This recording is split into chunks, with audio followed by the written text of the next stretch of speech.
Olá, aqui é Ana Espíndola. Nós estamos nessa leitura empolgante do livro Despertar da Leoa, da Lisa Beverly, editora Chara. Nós estamos no capítulo 3, áudio 6. Respostas, não problemas. Já enfatizamos aqui brevemente o tema sobre o qual escrevi em 2005, em meu livro A Força de Ser Mulher. A premissa de que você é filha é uma resposta e não um problema. Agora, quando estou concluindo O Despertar da Leoa, outro livro importante e impactante intitulado Metade do Céu, nos dá essa confirmação. As mulheres não são o problema, mas a solução. Esse livro foi elaborado pela equipe marido e esposa, formado por Nicholas Kristof e Cherry Yudun, jornalistas vencedores do prêmio Pulitzer. Eles escreveram com a intenção de despertar o mundo para uma necessidade urgente de permitir que as mulheres tenham acesso ao poder, dando a elas valor, educação e oportunidades econômicas iguais. O livro, felizmente, criou uma grande agitação na comunidade mundial de atores, ativistas e na mídia. Levanto a questão novamente aqui. Por que me entristece ver que a igreja não foi a primeira a confrontar a desigualdade de gêneros? Parece que somos como Jonas, o profeta dorminhoco da antiguidade, que dormia em um porão escuro enquanto a tripulação manobrava o navio freneticamente tentando navegar em meio a uma tempestade fatal.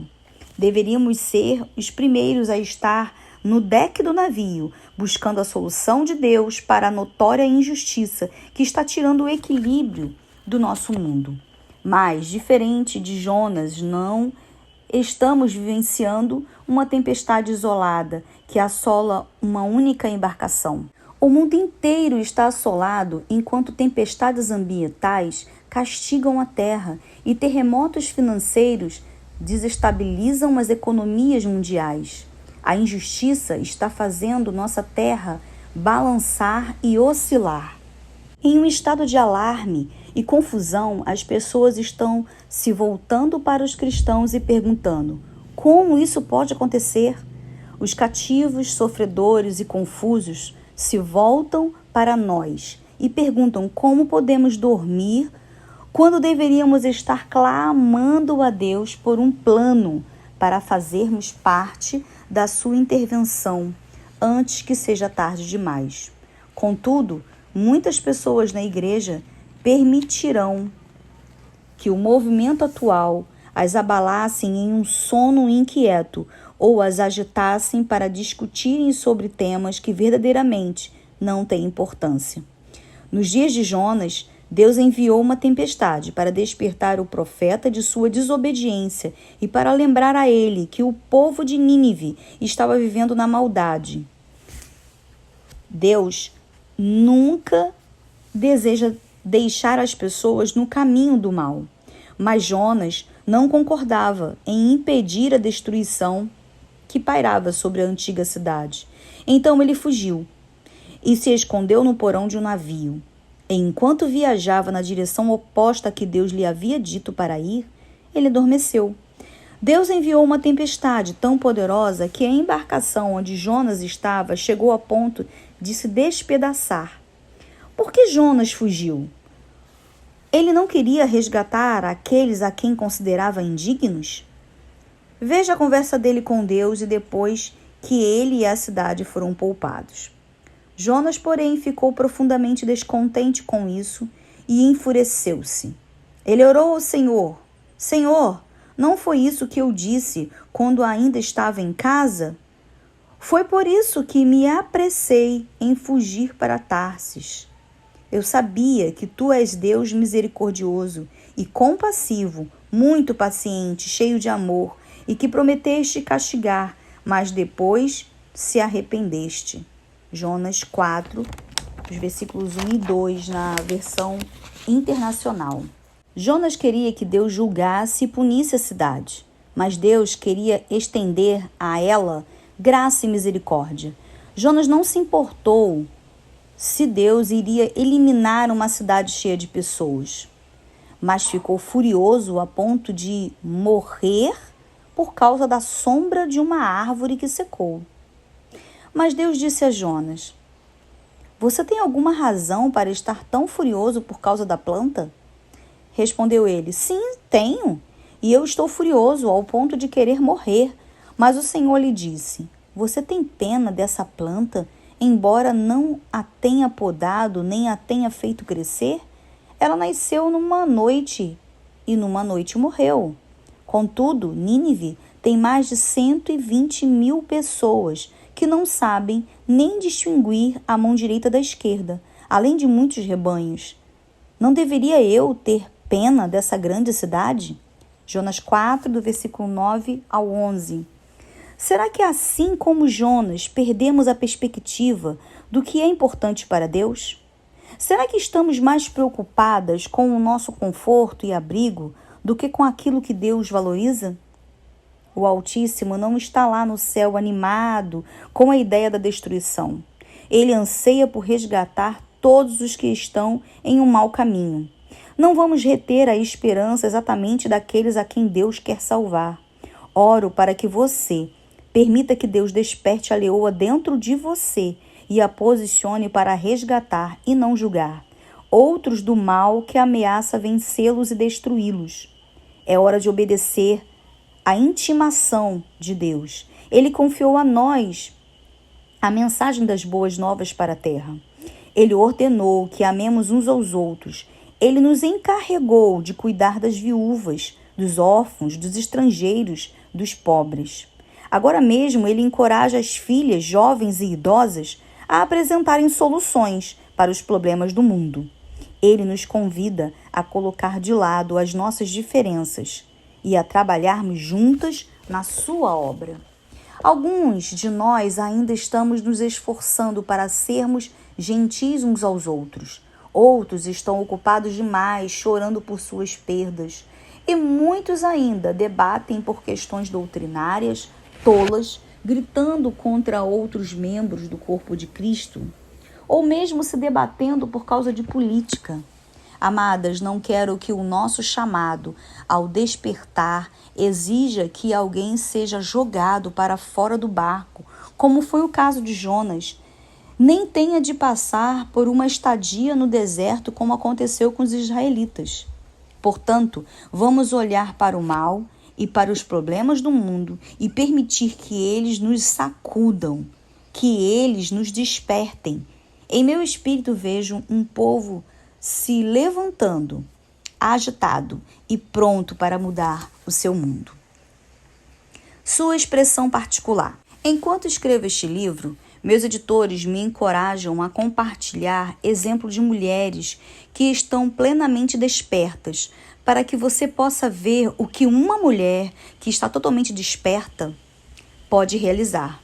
Mas não quero limitar esse despertamento ao que já temos visto. A história das que estão totalmente e perigosamente despertas está sendo escrita. Creio que o mundo ainda verá o que acontece quando mulheres cristãs estão totalmente e perigosamente despertas, individualmente e coletivamente. Por 2 vezes, Deus me deu a tarefa de iniciar o processo de despertamento nas mulheres cristãs. Eu não tenho ideia de como será tudo isso quando estivermos totalmente despertas, mas estou certa de que seremos perigosas nas trevas e gloriosas na luz. Ao refletir sobre isso um pouco mais, passei a acreditar que a expressão de uma mulher cristã como uma leoa feroz e selvagem ainda está por ser definida. Também passei a entender que as pessoas gostam que lhes digam o que fazer. Mas um cristianismo que nos mostra passo a passo o que fazer também nos deixa destituídos de grande parte do mistério de Deus. Assim sendo, essa não é uma mensagem que contém uma instrução detalhada. Quero que você esteja desperta para levantar como uma leoa e andar na sua expressão particular do que isso significa. Só você e Deus podem definir como será essa leoa quando ela estiver totalmente desperta em você. Recentemente pedi à minha equipe para me enviar palavras ou imagens que lhes vêm à mente quando pensam em uma leoa acordada. Não fiquei surpresa quando as respostas deles variaram de graça e ternura para feroz e destemida. Essa é a variedade e a vastidão que essa reação de despertamento tem o potencial de alcançar. Ao pesquisar em textos bíblicos, descobri que Deus muitas vezes diz a seu povo ou a seus profetas: vão ali, falem isso, digam aquilo, sem qualquer indicação clara do que acontecerá em seguida. Um exemplo é Eliseu, que disse a uma viúva: vai, pede emprestadas vasilhas a todos os teus vizinhos, vasilhas vazias, não poucas. Então entra e fecha a tua porta sobre ti e sobre os teus filhos e deita o azeite em todas aquelas vasilhas. Põe à parte a que estiver cheia. 2 Reis 4, de 3 a 4, versículo 3 e 4. Isso parece um pouco aleatório. Como fazer isso? Iria resolver o problema dos cobradores das dívidas que ameaçavam escravizar os filhos daquela mulher. Bem, depois de fazer o que lhe havia sido dito, ela voltou para o homem de Deus. E ele lhe disse: vá, venda o azeite e pague suas dívidas, e você e os seus filhos ainda poderão viver do que sobrar. 2 Reis 4:7. Pergunto-me, quantas provisões milagrosas nós perdemos porque primeiro queremos conhecer o passo número 2, 3, 4, antes de termos completado o passo número 1. Então, pense neste livro como um livro do tipo: leia as palavras, ore e permita que Deus se derrame em todas as vasilhas que você colocou diante dele. Peça a Deus para encher a sua mente com a ideia de uma leoa, em qualquer formato ou modelo que ele queira usar para inspirá-la. Não tenha medo da imagem de nós, mulheres, como leoas ou de Jesus como um leão. Ela não é diferente da representação de Jesus como nosso pastor e de como ele se relaciona conosco, suas ovelhas. Será que somos ovelhas literais? Ou Deus nos pede para segui-lo e para confiar nele como tais? Do mesmo modo, Jesus é o nosso noivo e nós somos a sua noiva. Essa é uma figura alegórica. Jesus é ao mesmo tempo pastor, rei, Deus, homem, noivo, irmão, leão, cordeiro, assim como o princípio e o fim. É surpreendente que ele possa querer nos fazer expandir? Minha intenção é permitir que você responda com base em suas percepções exclusivas, únicas, suas, e em seu lugar de força e influência. A tarefa de despertar. Quando eu estava na faculdade, minha fraternidade tinha o que chamávamos de varanda para dormir. Não sei por que era chamada assim, porque não ficava fora do prédio, nem tinha nenhum acesso externo. Era um quarto longo, sem luminosidade, no segundo andar, cheio de camas beliches. Algumas eram dispostas ao longo da parede, enquanto outras ficavam enfileiradas, perpendiculares a uma fileira de janela que fazia sombra. Muitas de nós compartilhamos esse quarto, por isso não era permitido despertadores. Em vez disso, alternávamos a missão de realizar a tarefa que menos me agrada, a obrigação de acordar. Antes de se deitarem, todas as noites, as meninas colocavam as etiquetas com os seus nomes em um quadro com a hora em que elas queriam ser despertadas. Isso significava que a pessoa que tinha a obrigação de despertá-las tinha de saber onde cada uma dormia. Na noite anterior, a sua incumbência de servir de despertador, ela dormia longe do grupo e em outro quarto, onde um despertador podia ser colocado. Quando era a minha vez, eu colocava o despertador para meia hora antes da primeira hora designada para poder tomar um banho. Poder tomar um banho sem esperar na fila era o único benefício de ser a primeira a acordar. Quando o processo de despertar as outras começava, eu fazia as voltas, acordando as meninas em intervalo de 15 em 15 minutos, e meia hora durante as 3 horas seguintes.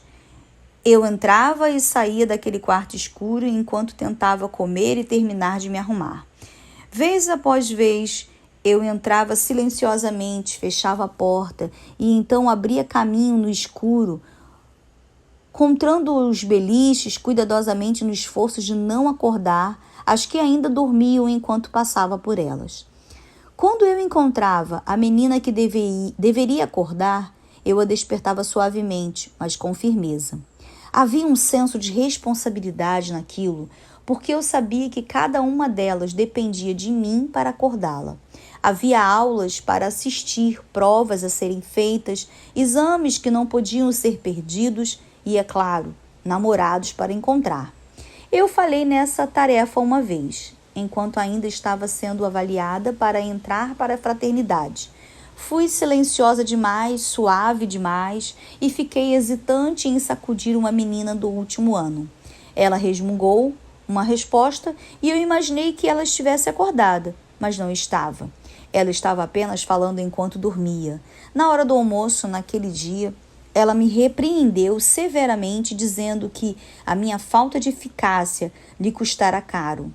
Há alguns erros que você não quer cometer 2 vezes. Então aprendi depressa que havia algumas meninas que requereriam uma boa sacudidela, outras que reagiriam a um toque suave e algumas que se sentavam totalmente despertas quando ouviam apenas o sussurrar do seu nome. Algumas me agradeciam, outras me xingavam e me mandavam sair. As mais traiçoeiras eram aquelas que pareciam estar despertas e até diziam, tudo bem, estou acordada, e depois voltavam a dormir. Aprendi que esse tipo de dorminhoca exigia que eu ficasse no posto até que ela ter saído do beliche e estivesse com os 2 pés no chão. Outro dilema ocorreu ao acordar a menina errada. Embora eu tentasse ser silenciosa e cuidadosa, às vezes eu acordava alguém que estava no beliche acima ou ao lado. Ela se sentava, me assustava, agarrando meu braço e sussurrava, ei, estou acordada, tire meu nome da lista. Sinto vergonha em dizer isso, mas naquela época eu era do tipo difícil de acordar, das que praguejavam mesmo. Eu exigia quase que constantemente uma segunda chamada. Por já ter feito essa tarefa, eu conhecia as regras. Se uma menina fosse acordada 2 vezes, mas ainda continuasse na cama, não era preciso acordá-la pela 3ª vez. Essa regra acrescentava certa urgência à segunda chamada, porque você sabia que seria a última. E depois que as meninas estivessem despertas e se movendo, eu não era mais responsável por monitorá-las. Elas eram meninas em movimento. Eu tinha de terminar de me arrumar. Nosso Deus generoso não opera sob as regras da minha antiga fraternidade. Ele está mais do que feliz em continuar a fazer as chamadas ao despertar até o último minuto. Mas não há como negar a urgência. Sinto que agora mesmo algumas irmãs estão atendendo aos chamados para despertar que estão sendo feitos às mulheres sonolentas que as cercam.